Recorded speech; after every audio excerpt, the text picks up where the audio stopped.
Boa noite. O Supremo Tribunal Federal suspende a portaria que dificulta o combate ao trabalho escravo. A decisão liminar é da ministra Rosa Weber. A Polícia Civil pede a prisão do PM que matou uma turista espanhola na Rocinha. 2 tiros atingiram a traseira do carro. O caso Cesare Battisti. Desembargadores decidem que o ex-terrorista pode responder em liberdade por tentativa de evasão de divisas. Já o ex-governador do Rio, Sérgio Cabral, espera uma definição do Ministério da Justiça para trocar de cadeia.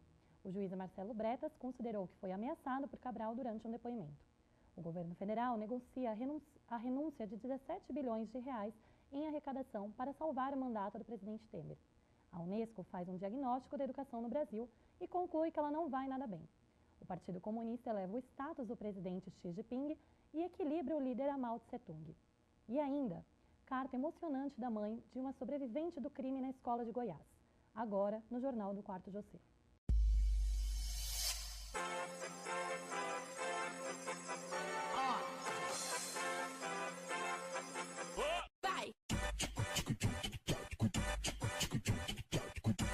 A Polícia Civil do Rio pediu a prisão preventiva do tenente acusado de atirar e matar uma turista espanhola ontem.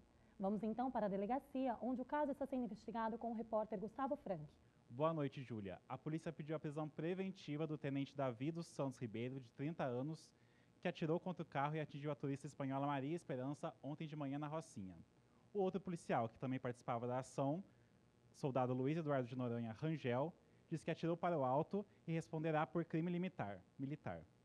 Os policiais passaram toda a madrugada prestando depoimento ontem aqui na divisão de homicídios, que investiga a morte da turista. Agora vamos falar com a repórter Nayara Albuquerque. A polícia também quer saber por que a agência de turismo vendia pacotes de passeios numa comunidade que enfrenta uma onda grande de violência. Boa noite, Júlia. Ontem, um pouco antes de a turista ser baleada, ainda de manhã, houve confrontos entre policiais e criminosos em 2 pontos da favela. 2 policiais e um suspeito ficaram feridos. Os confrontos começaram há mais de um mês. A guia de turismo Rosângela Cunha também prestou depoimento. Ela admitiu que foi ela quem escolheu a Rocinha para o passeio dos espanhóis, porque é uma comunidade grande e as pessoas gostam de conhecer. Os donos da agência de turismo Rio Carioca Tour, que levou a turista espanhola para a Rocinha, o italiano Genaluca Fabris e a mulher dele, Elaine Cristina Fabris, prestaram depoimento na Delegacia de Apoio ao Turismo. Eles não quiseram dar entrevista. Com você. Obrigada, Nayara. Agora as notícias internacionais. O partido de extrema-direita Alternativa para a Alemanha participou da primeira sessão no parlamento alemão. Vamos saber mais informações com a correspondente internacional Julia Stork. Essa é a primeira vez que o partido da extrema-direita alemã entra para o Bundestag, o partido de Berlim. O Alternativa para a Alemanha, que defende políticas contra imigrantes e muçulmanos, é o terceiro com mais cadeiras no país. Depois de protestos no domingo, hoje houve apenas poucas manifestações no país.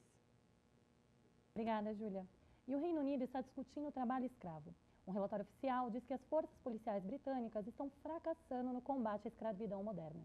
Quem tem os detalhes é o correspondente em Londres, Gustavo Ribeiro.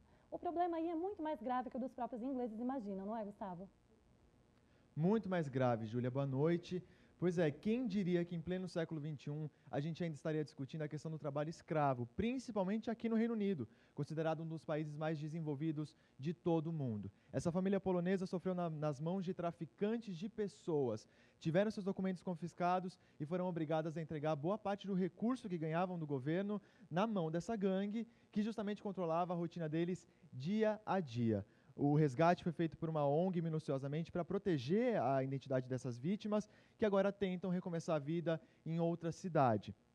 Só aqui no Reino Unido, Júlia, para a gente ter uma noção, 13 mil pessoas são obrigadas a trabalhar de forma escrava, às vezes, muitas das vezes, em salões de beleza, canteiros de obras e serviços domésticos, quando não nos chamados subempregos.